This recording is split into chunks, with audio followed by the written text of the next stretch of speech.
What is giving you reason to smile today on Monday, the 31st of October? Probably that I'm going to be in bed in about 2 hours. I think that's the number one reason for me to smile.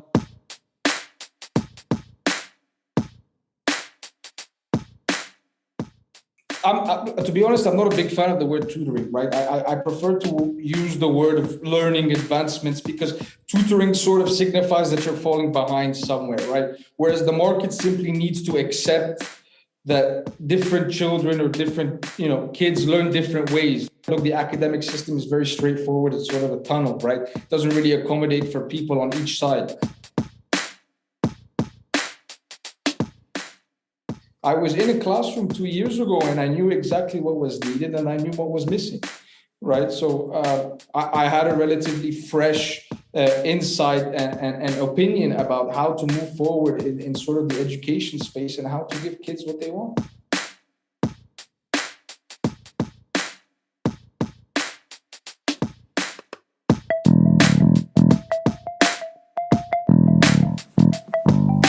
Hello and welcome to the Qualified Tutor Podcast, the podcast that brings you the latest in the world of tutoring, edtech and education, and hopefully inspires in you the big change that each and every one of us is capable of. Qualified Tutor is an industry-leading tutor training organisation and online tutoring community for thousands of tutors around the world. This podcast is the voice of this community, where we aim to hear from tutors, teachers, entrepreneurs, coaches, business experts, students, tutorpreneurs, and more from the world of tutoring about what inspires them every day, how they can help tutors like you, and what they've learnt about tutoring along the way. The question is, what will you learn today? Hello and welcome to the 138th episode of the Qualified Tutor Podcast. My name is Ludo Miller, the host of this podcast. Welcome back to our regular listeners. Welcome to any of you for whom this is your first time listening to this podcast. And a very warm welcome to our guest today, Omar El Dokani. Omar, welcome to the Qualified Tutor Podcast. Thank you very much. It's good to be here. My pleasure. You have a lifestyle that takes you from place to place, but today you are dialing in from Romania. Very good. Well, I think that there will be a rich theme of the nature of international tutoring in today's tutoring market, and you know, perhaps more than anyone, have a really good handle, a good finger on the pulse there. So listeners, over the next 25 minutes or so, we'll be exploring a little bit about Omar's association business, Interjoin, and of course the tutoring side of that, Interjoin Teach, which Omar founded a few years ago. But for those who haven't come across Interjoin Teach, or indeed Omar, he hailing from Cairo and educated in both Dubai and here in the UK. And as I mentioned, founded Interjoin just a number of years ago. And that really is a professional networking platform. It aims to do a whole number of things, but really the key elements are to match up employer with employee, to reduce the number of startups that don't eventually succeed, never really make it into the real world. So answering some of the questions for today's business world. And then, as I said, Interjoin Teachers is the one-on-one tutoring branch, connecting huge pool of tutors worldwide from the Middle East and Asia, and then into the UK and Europe. And really, at only 20 years old, Omar is really a very, very exciting part of the business and the education world. So very, very glad, Omar, that you're able to join us today. I always ask guests one question when we start, and I never tell guests that I'm going to ask this question, but that's fine because Omar told me, don't worry, you can ask me anything. So, Omar, that first question is, what is giving you reason to smile today on Monday, the 31st of October? Probably that I'm going to be in bed in about 2 hours. I think that's the number one reason for me to smile. No, look, I'm very happy about where we are with the company. I'm very happy about the progress we've made over the last 3 years. You know, building the Interjoin umbrella, so-called, and Interjoin Teach here was probably what brought us together. it's been a significant journey for us and for my whole team.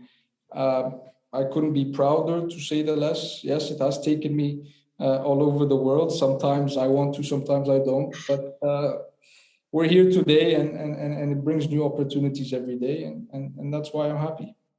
Yeah. Along the way, Omar, I imagine you've done a little bit of thinking about why you're here and why you started Interjoin. I was wondering if you could give our listeners a little insight into your why, Omar, a little bit into why you do what you do. Look, I mean, essentially, at the core of it, right, is sort of providing better solutions for the market, right? I think that question can be divided into two sectors, right? You've got the personal aspect of things, and then you've got the professional aspect of things as well. From the professional side, I always found it very, driving, and it always motivated me to see how you can compete in the market. I think that's number one. The second one is providing better solutions, as I said earlier. You've got pre-existing companies that have delivered great solutions and have been constant innovators in the market and helped a lot of people along the way, right? A lot of people don't realize that every company was just once an idea, somebody that wanted to help others. And that's that. From the personal side of things as well, that's a slightly more complicated question, I guess. I couldn't give you a straight answer. It's just inside me. I always want to keep pushing forward.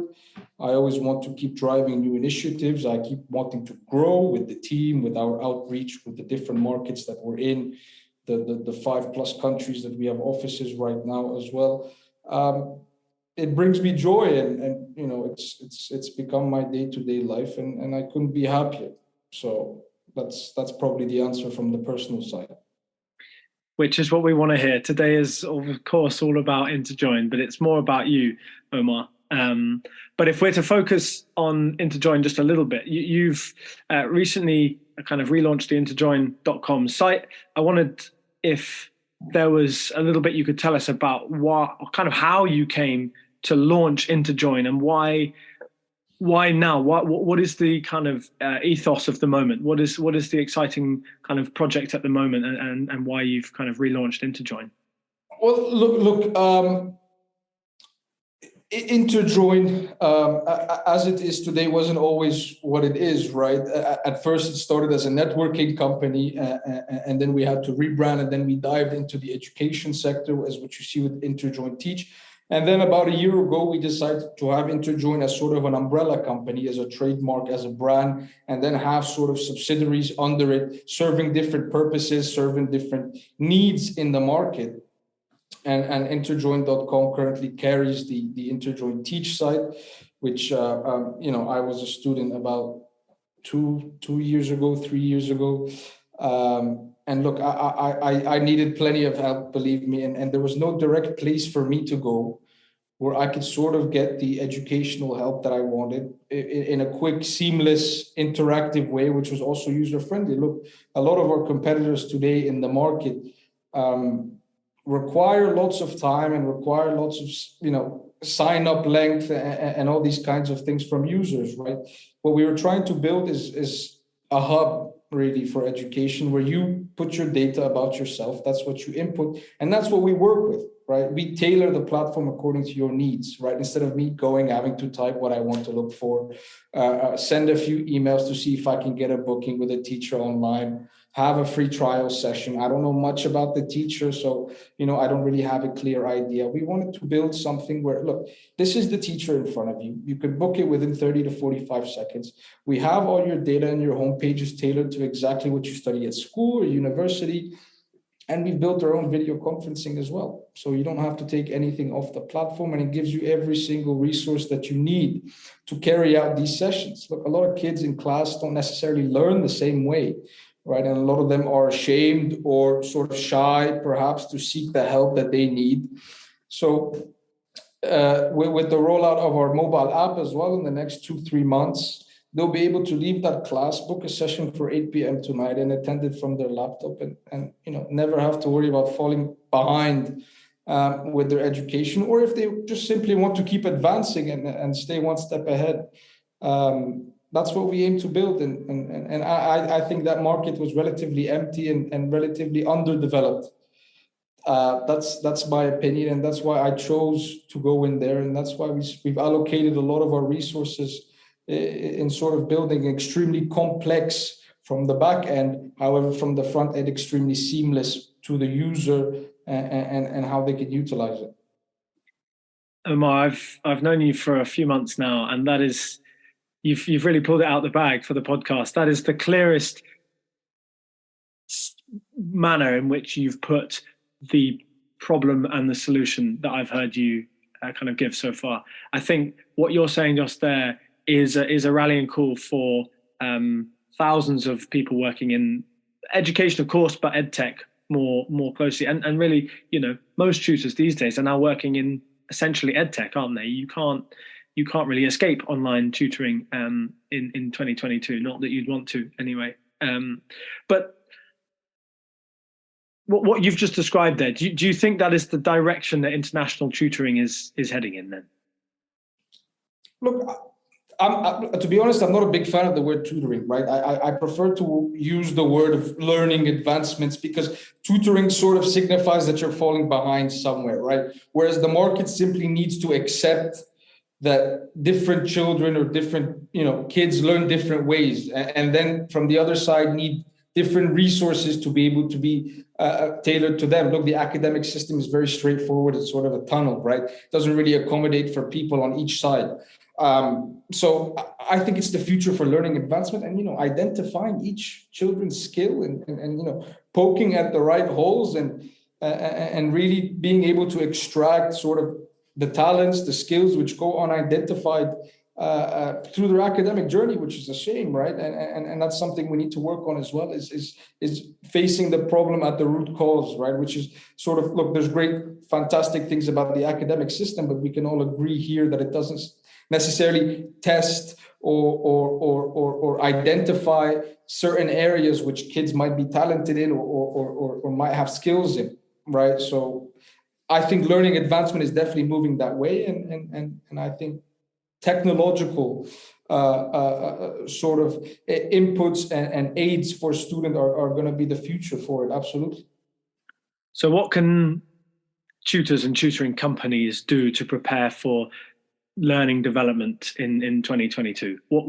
How can they improve their systems to be ready for that?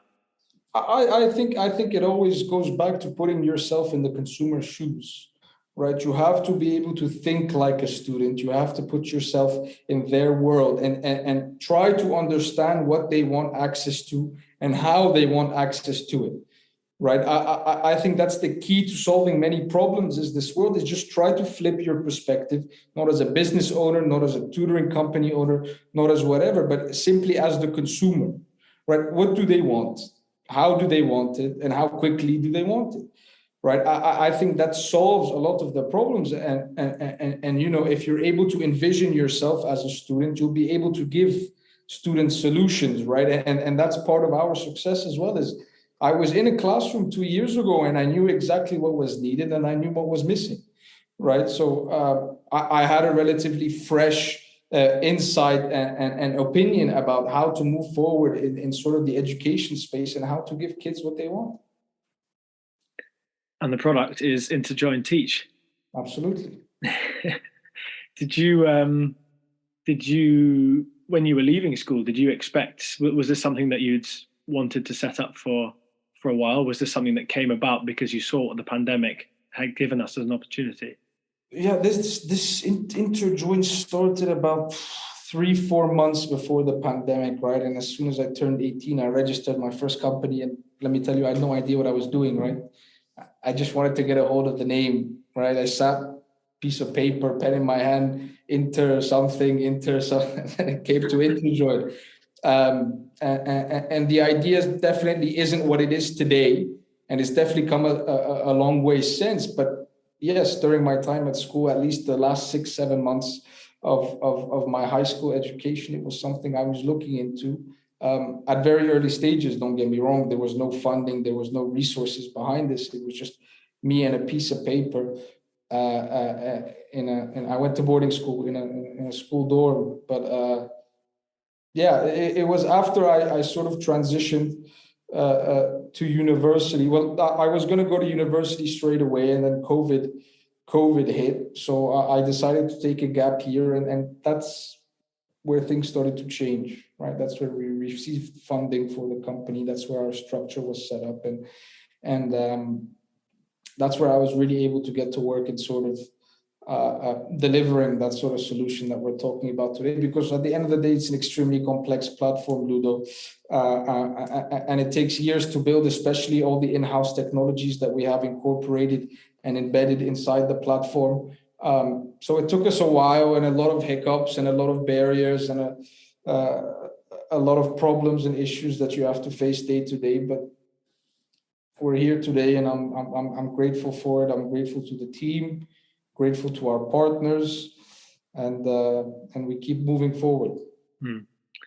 So along the way, then, Omar, you've described, how the journey has not been simple, and it's required, a lot of hard work, not just on the technology software side, but also on the relationship side, partnership side.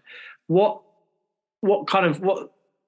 I like to narrow these questions, so I'm going to ask for 3 pieces of advice that you have for sort of budding young entrepreneurs who want to go down a similar route. Look, the first one is always awareness. I believe each person should be aware of their skills, aware what they are good at, and aware of the gaps that they need to fill or things they are not so good at, right? Entrepreneurship requires a few amount of skills, which some people have, some people don't. At the end of the day, it's not just about ideas. A lot of people can have great ideas. A lot goes down to execution, and a lot goes down into resilience as well. A lot of people are going to be kicked numerous times to the ground, right? And how many times can you get back up, right? You're going to receive some funding. You might go through it all, and you might not have an MVP or a finished product, right? And it's about how can you recover? How can you keep moving forward at least one step a day? So awareness is definitely the first one. Just be in tune with what you're good at, and how can you leverage and utilize those skills, and also be aware of what you're not so good at, right? Because humility, I guess, is a big part of it, right? There's no arrogance in entrepreneurship, because what you're not good at will either get exposed today or 5 years from now, right? Somebody will poke every hole at you and see what's empty, right? So number one is definitely awareness. The second one would be to have the ability to pivot, right? The market changes daily, yearly, monthly, whatever it is, and you must respond, right? A lot of entrepreneurs are very stubborn in their head. They treat their ideas just like babies, right? And you want to execute and you want to deliver on that same idea, right? Where you have to take into account that the market changes daily or very frequently, right? So you must be able to change according to it. You must be able to alter some things. You must be able to accommodate for whatever the market needs, because at the end of the day, that will determine your success, right? The performance once you put something out into the market. The third thing I would probably have to say, a solid and concrete motivation source, right? It can't be related to finances, or it can't be financially related at all, I don't think, because, gun to your head, Ludo, if somebody says you can't have $100 million, say, okay, just don't kill me, you know what I mean? So money isn't necessarily concrete. You must have a greater purpose as to why you do such things, right? And people find it very early, some people find it late, but I would encourage everybody at least to try and look for that concrete motivation source. When your back's against the wall, that's what will support you, and that's what will remind you why you keep doing certain things. Those will probably be my 3 advices. I mean, it's very hard to create a handbook for entrepreneurs, right? Everybody's journey is extremely different. Some people have it easier than others. However, I mean, if we were to give generic advice, that's probably what I would go for. Then you've learned these skills along the way, Omar, but there must have been some influences on you. Even who have you looked to before in terms of business advice and in terms of mentorship? Well, it's not necessarily to do with business. It's just a way of life. I think that's definitely my father. My father is, of the utmost importance to me, and will forever be the person I go to seek advice or sort of, whenever you have a problem in your life, and that's partially due to years of experience and I came a very long way in a short space of time, right? And I always needed to stay grounded. I always needed to seek right advices at the right times, and that was always my father. He's a much, much, much wiser man than I am. I'm sure your kids will say the same thing too, Omar.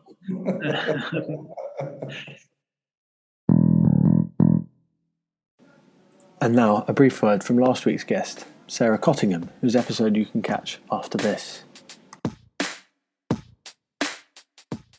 So, what did I learn from being on the Qualified Tutor podcast? That tutors think really hard about very similar stuff to teachers.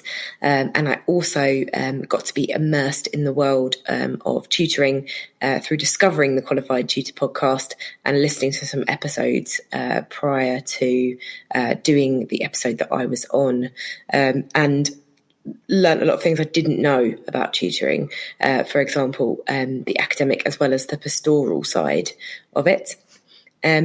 What I enjoyed most about being a guest on the podcast, I think Ludo is absolutely fantastic, and it was great to meet him. He was really open-minded and asks fantastic questions. It also gave me a chance to really clarify my ideas. Sometimes when you write about stuff and think about stuff, you don't kind of realise that you're being quite opaque, but when you have to sit down and explain things to people, it really forces you to be clear. And what would I say to a future guest? I would say bring along your school report. I forgot to bring along my school report, ended up discussing my partner's school report, which was I found quite hilarious. But I wish I had dug out my own. So I think this is a great and really clever way into the podcast.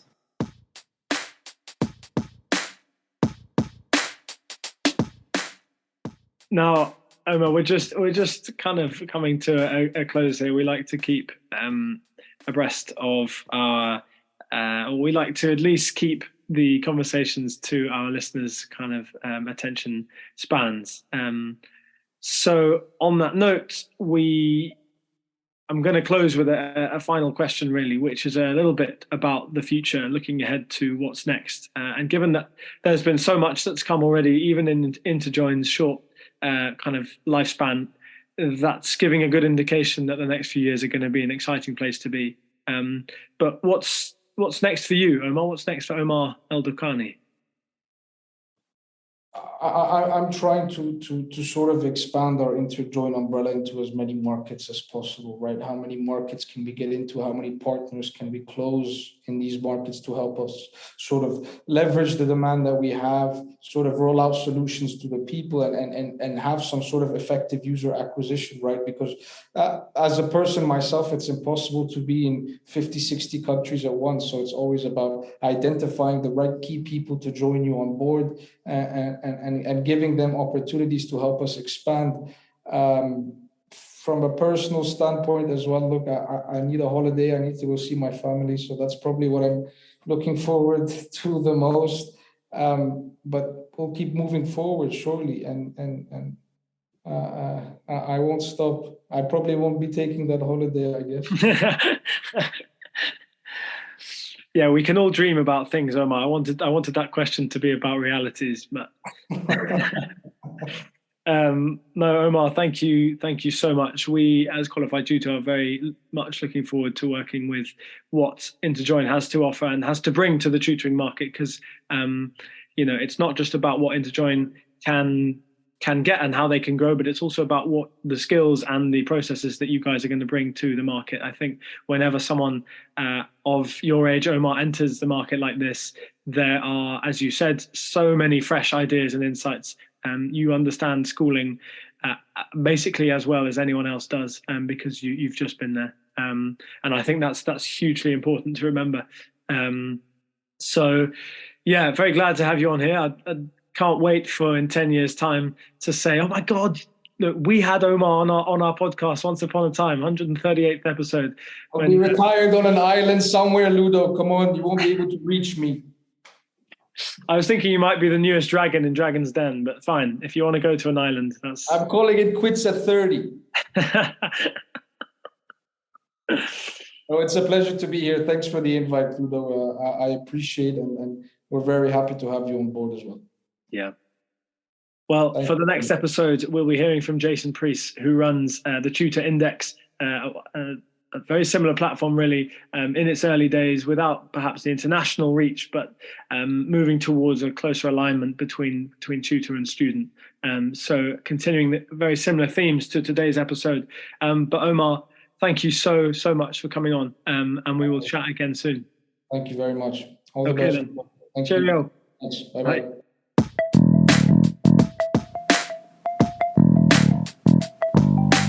Thank you for listening to this episode of the Qualified Tutor Podcast.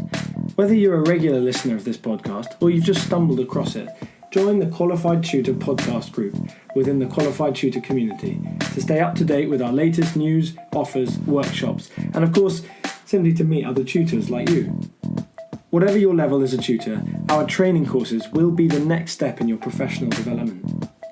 Visit qualifiedtutor.org/training to find out more about our CPD accredited and Ofqual recognised courses, the first of their kind in the tutoring industry. Your student deserves the best tutor possible. Make that happen today by joining Qualified Tutor